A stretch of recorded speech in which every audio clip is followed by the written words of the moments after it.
this meeting is being organized by OCHA, the UN Agency for Coordination of Humanitarian Action. And what this meeting hopes to do is to be the place where aid is pledged to Syria and then coordinated.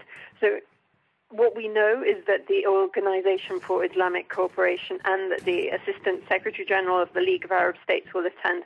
And that's really crucial because Syria is a member of both. Now, recently we've seen reports saying that 1 million people in Syria need food, water, shelter, all kinds of humanitarian relief. And it's all very well to raise those funds, perhaps, or to get countries to donate tents or food, say. But first you need to be allowed to bring those items into the country and to have a framework then for distributing it.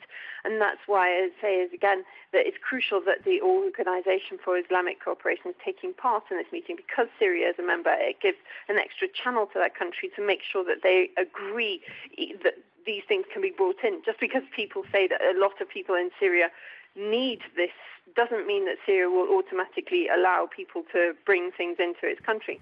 So as you mentioned, this is the second meeting of this kind, and the first one was on March the 8th, and the picture around Syria was very different then. We'll see diplomats who are stationed in Geneva coming together.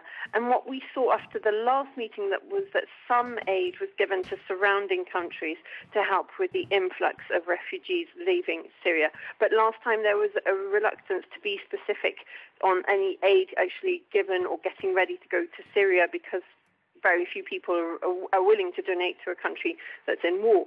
Now, so the picture has changed a little bit, and the fighting does seem to be a lot less entrenched. For example, now questions will be asked about exactly how humanitarian aid can be distributed on the ground.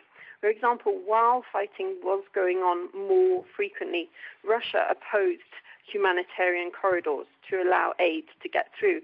They, at the time, were asking for pauses in fighting. Now there's supposedly a ceasefire all the time.